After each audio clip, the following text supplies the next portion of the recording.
Greetings and welcome to Newzim TV. I am Akanaka Masenya. My story is making the headlines. Sect junior doctors reject government overtures. In the courts, men jailed 12 months over domestic violence. In business, power imports increase $7.1 million as raw commodities dominate exports. In sports, Boso favorites to clinch Chibuku Cup in bid to end trophy drought. Now for the news in detail. Sect junior doctors Friday scoffed at President Emmerson Mnangagwa's 48-hour ultimatum for them to return to work without question. While appreciating efforts by Roman Catholic Bishop to find a lasting solution to their prolonged impasse with government, the doctors, through their representative, Zimbabwe Hospital Doctors Association, said they were not going to accept the overtures by authorities. Hundreds of Zimbabwe's public hospital doctors embarked on a crippling strike action in September to press for a review in their wages and working conditions. Government has responded by firing 448 of them after they have adamantly refused to go back to work. The continued absence of doctors from the country's health institutions has caused massive devastation in hospitals, with patients being turned away. Dozens of Zimbabwean lawyers on Friday staged a march in central Harare to protest state brutality following the assault by police of one of their own, Douglas Coulthard, this past week. Coulthard was beaten up allegedly after he had pitched up at a police station in Harare to inquire over a top unionist who had been arrested.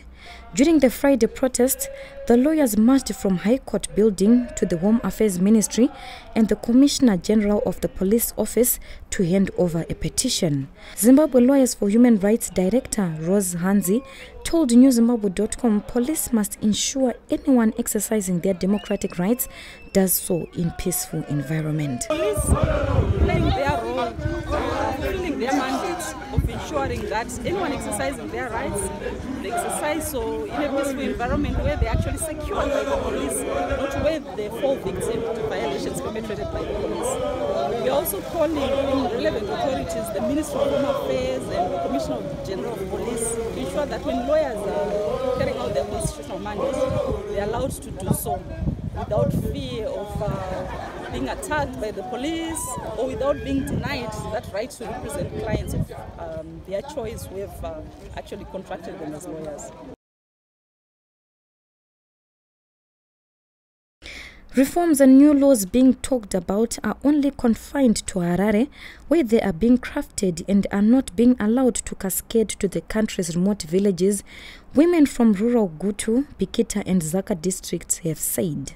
Over 100 women who converged in Harare at a Hill Zimbabwe Women's Summit to commemorate 16 days of activism against gender-based violence said the reforms and laws in question meant nothing to them. The women detailed how they were still being denied access to government food aid that is being distributed on political grounds and also subjected to threats by pro-ZANU PF traditional leaders during election time. In the courts, a 60-year-old Gutu man was on Thursday sentenced to 13 years in prison after being convicted of sexually abusing his neighbor's 13-year-old daughter. Alex Mfandaedza of village Ndangashanga under Chief Gutu was convicted after a full trial when he appeared before Emashungo Regional Magistrate Dambudzo Malunga. However, 3 years of his sentence were conditionally suspended after he pleaded for lenience. In business, electricity imports into Zimbabwe increased by $7.1 million at a time when unprocessed raw materials continue to dominate the export bill, a report by the Reserve Bank of Zimbabwe has revealed.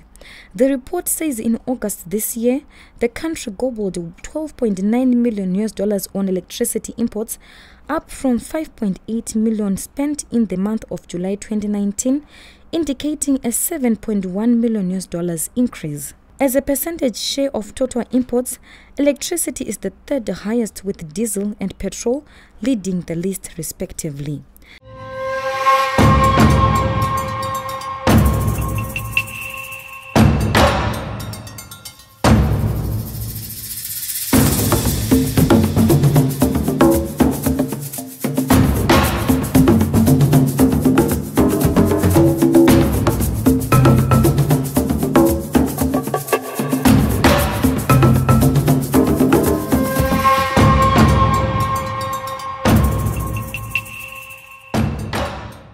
We end with sports.